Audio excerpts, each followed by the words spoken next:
Hey everybody, welcome into another edition of the Inside Nebraska podcast. He is Greg Smith. He is Steve Marik. I almost stumbled on your name. We do a lot of stumbling It's a tough here. one. Yeah. I'm Zack Carpenter, publisher of Inside Nebraska, and we're coming to you after Mickey Joseph's press conference on Tuesday to talk about the firing of Erik Chinander, Bill Busch taking over, and a bunch of other tidbits and pieces of information. But first off, Steve, what was like your main takeaway from today's presser?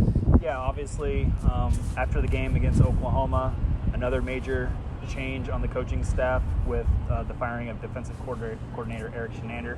Mickey Joseph talked today about that, and he said that, I have the quote here, the numbers just didn't add up, and he didn't see them getting better weeks 0 through 3 and 4. So Neither did we. Yeah, and I mean, everyone saw that. Everybody who knows anything about football, watches football, could see that was definitely happening. So obviously that was a big talking point. And then with Chinander out, that means somebody needs to take over that D coordinator spot, and that's going to be Bill Busch, who has been a D coordinator in his long coaching career before Nebraska. Was that Utah State? Yeah, Utah State.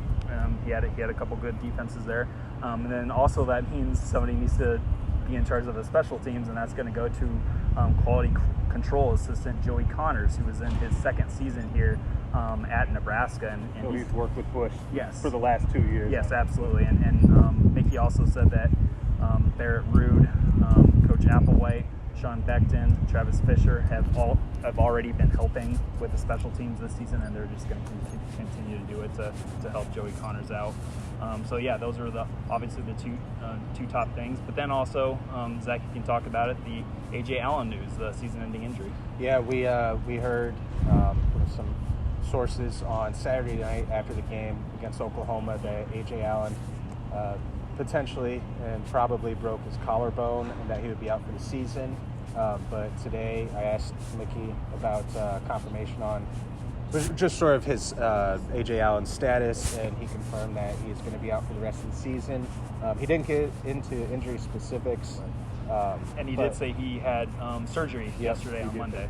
Yeah, he said he had surgery on Monday. He's back home in Louisiana, recovering well, but it's just like one of those Nebraska can't have nice things type of deals. I feel like that. I mean, AJ was one of the sparks and the bright spots of the offense, and just a building block for the future as well. Yeah. What is the impact of losing him, do you think, Greg? Yeah, I think that both in the short term, it stinks because you lose a guy who was like clearly a 1B, 1A, like if not 2 kind of a guy with Anthony Grant with that nice 1-2 combo punch that they had going.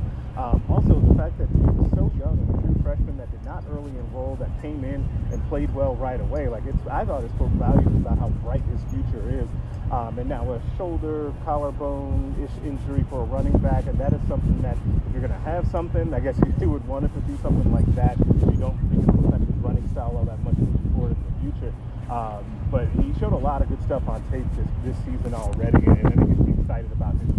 Yeah, I think it happened on the second or third play of their second drive. I know he had like a 9-yard gain, then run for no gain, and that's when it happened. But yeah, Steve. Yeah, and Mickey Joseph also, if you want to find the silver lining in this, Mickey Joseph said, there's a really good running back room here.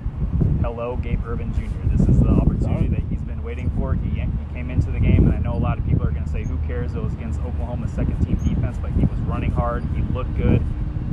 Everything that Gabe Urban Jr. has gone through with the knee injury, and now he has his opportunity to get the backup reps behind Anthony Grant, and I think he's going to take it and run with it. Yeah, it's just another note that's just sort of a shame because DeColdis Crawford, true freshman receiver, out for the season with an injury suffered during fall camp. Teddy Prohaska out for the season. He's going to take a red shirt.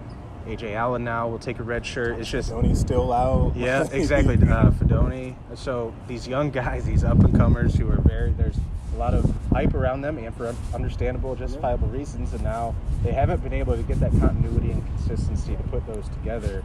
So, and with AJ, we kind of, I think all three of us agreed it looks like it's going to be Anthony Grant, and this is before the season. It's lining up like it's going to be Anthony Grant. We'll see if AJ Allen can sort of boost himself up on the running back hierarchy in that room, and he was. I mean, after the game against Georgia Southern, I think we were all pretty clear, all right, this running back room of 5 guys who it's sort of helter-skelter. Nobody's getting in rhythm. Like, I think they're spreading the wealth too much. Then it was solidified between those guys, and now you have AJ sort of that, I guess it sort of hits the reset button, but there will be, like you said, the opportunity for Gabe Ervin to make a splash in that room. But in speaking of opportunities, it's going to be Bill Bush's opportunity back to make this full circle. What do you think that the defense will look like then? Will it be more aggressive? Will it be more fundamentally sound? I mean, what do you guys sort of envision this defense looking like?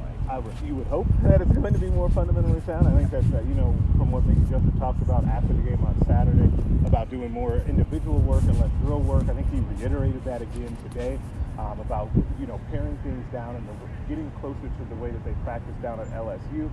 We know what we know about LSU, but we know they always had great athletes on defense, and that helps. But we also know they played aggressive defense. So if you start to put the puzzle pieces together there, I think that we'll see a more aggressive defense. I think you almost have to, given what we've seen with how passive the defense has played in some ways the first few games of the season. But I think that you'll see an improved unit.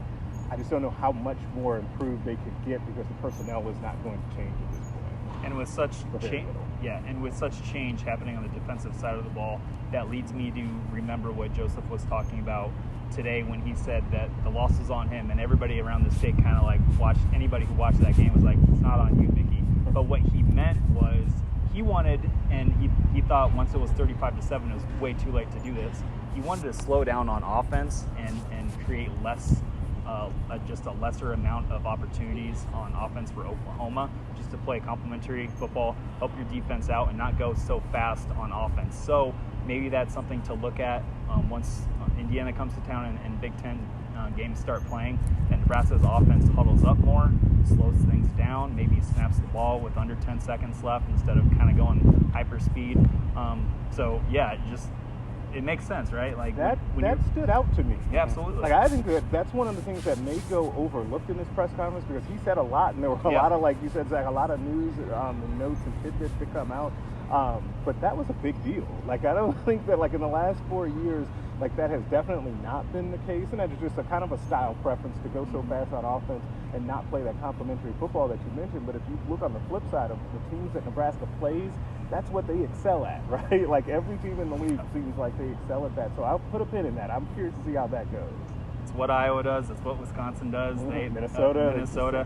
They help their defense out, and they have good defenses also. But so it's really it just makes that helps. Yeah, absolutely. It really makes sense when you have such change and such a struggling defense. Just to when you have the ball on offense, slow down, take your time, try to grind out some first downs, keep the defense on the sideline as much as possible. So it'll be definitely, like you said, Greg, something to put a pin in and watch. Yeah, and like you said, Greg, a lot of little tidbits that might be able to get shoved under the rug or may not think about right away, because there's so much to sort of unpack. There's so many little things, I think, to unpack during that press conference, along with the bigger items. But the last one I wanted to hit on before we get out of here, because speaking of those little items, Greg, we noticed about the recruiting that the plan for the staff, when Mickey was asked about recruiting, they're going to go out on Wednesday.